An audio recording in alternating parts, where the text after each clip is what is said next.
எனக்கு உங்கள எத்தனை பேரு டெய்லி உடற்பயிற்சி செய்றீங்க? செய்யறதில்ல. கேட்டா நேரம் இல்லை. நாங்க காலையில இருந்து சாயந்தரம் வரைக்கும் ஒர்க் பண்றோம், எங்களுக்கு நேரம் இல்லை. இது நீங்க உங்களுக்கே கொடுத்துக்கிற ஒரு சரியான வார்த்தையை சொன்னா ஒரு எக்ஸ்கியூஸ். நீங்க ஏமாத்திக்கிறீங்க. உங்களுக்காக உங்களை சுத்தி இருக்கவங்களுக்காக எவ்வளவு உழைக்கிற நீங்க உங்களுக்காக உழைக்கணுமா? 20 நிமிஷம் ஒரு நாளைக்கும் 20 நிமிஷம். இதுல பேரண்ட்ஸ் மட்டும் இல்ல, இது கேன் பி எக்ஸ்டெண்டட் எவ்ரிபடி சேர்த்து டீச்சர்ஸ் சேர்த்து எல்லாருக்கும் நான் சொல்றேன். 20 நிமிஷம் போதும். நான் முதல்ல எடுத்து உங்களுக்கு நிறைய நான் சொல்றேன். 20 நிமிஷம் எதனா ஒரு ஆக்டிவிட்டி நீங்க பண்ணுங்க. வாக்கிங்கா இருக்கலாம், உங்களுக்கு பிடிச்ச ஆக்டிவிட்டி, எதனா ஒரு ஆக்டிவிட்டி, பிசிக்கல் ஆக்டிவிட்டி தயவு செய்து பண்ணுங்க. எதுக்கு சொல்ல வரேன்னா, இன்னைக்கு இருக்கிற மோஸ்ட் ஆஃப் த பேரண்ட்ஸ் நான் பார்க்கறது they are spending time on reels. குழந்தைங்க ஸ்போர்ட்ஸ் ஈவென்ட்ல விட்டுருவாங்க, பேரண்ட்ஸ் பார்த்து ரீல்ஸ் பண்ணிட்டு இருப்பாங்க. ஏன் உங்களுக்கு டைம் இருக்கு? நீங்க டைம் இல்லைன்னு சொல்றீங்க, ரீல்ஸ் பார்க்க எவ்வளவு டைம் ஸ்பெண்ட் பண்றீங்க? நான் இந்தியாவில் இருக்க எல்லாருடைய வியூவை நான் பார்த்தா சொல்றேன், என்னுடைய இதை மட்டும் சொல்லல.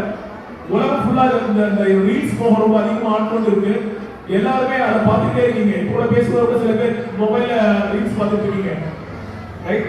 இது இந்த கல்ச்சருக்கு உங்களுக்கு நீங்க அடிப்படை உங்களுடைய எண்ணங்களை மாத்தாத வரைக்கும் உங்களுக்கு ஸ்போர்ட்ஸ் அப்ரிஷியேட் பண்ண தெரியாது. ஸ்போர்ட்ஸ் ஏன் முக்கியம்? எல்லாரும் ஏன் திருப்பி ஸ்போர்ட்ஸ் முக்கியம் சொல்றோம்னா 3 முக்கிய காரணம். ஸ்போர்ட்ஸ்ல தான் ஒருத்தன் முதல் முறையா தோல்வியில இருந்து எப்படி வெளில வர்றது கத்துப்பான். தோல்வியை பத்தி பயப்பட மாட்டான். ஏன்னா ஸ்போர்ட்ஸ் மேனுக்கு எவ்ரிடே தோல்வி, எவ்ரிடே வெற்றி. ஸ்போர்ட்ஸ் அவனோட பெட்டரா பண்றவனை பார்த்தா அவனுடைய பர்ஃபார்மன்ஸ் கம்மியா இருக்கும். ஆனா அவனுடைய பர்ஃபார்மன்ஸ் எவ்ரிடே பார்க்கும்போது இம்ப்ரூவ்மெண்ட் இருந்துட்டே இருக்கும். அவனுக்கு தோல்வியும் வெற்றியும் எவ்ரி நாள் நடக்கும். இதுக்கு மைண்ட் ப்ரிப்பேர் ஆகும். இன்னைக்கு இருக்கிற குழந்தைகள், அவங்க பெரிய நிறைய குழந்தைங்களுக்கு இதை ஹேண்டில் பண்ண தெரியல, ஃபெயிலியரை ஹேண்டில் பண்ண தெரியல. பசங்களுடைய முக்கியமான பிரச்சனை தோல்வியை ஹேண்டில் பண்ண தெரியல. வெற்றியில எல்லாம் குதிக்கிறாங்க, ஆனா தோத்துட்டோம்னா அதை எப்படி ஹேண்டில் பண்ணணும்னு தெரியல. இது முக்கியமான விஷயம். ரெண்டாவது முக்கியமான விஷயம், தன்னை விட ஒரு திறமசாலி இருந்தானா அவனை பார்த்து அப்ரிஷியேட் பண்ணக்கூடிய குணம் ஸ்போர்ட்ஸ் தான் கொடுக்கும்.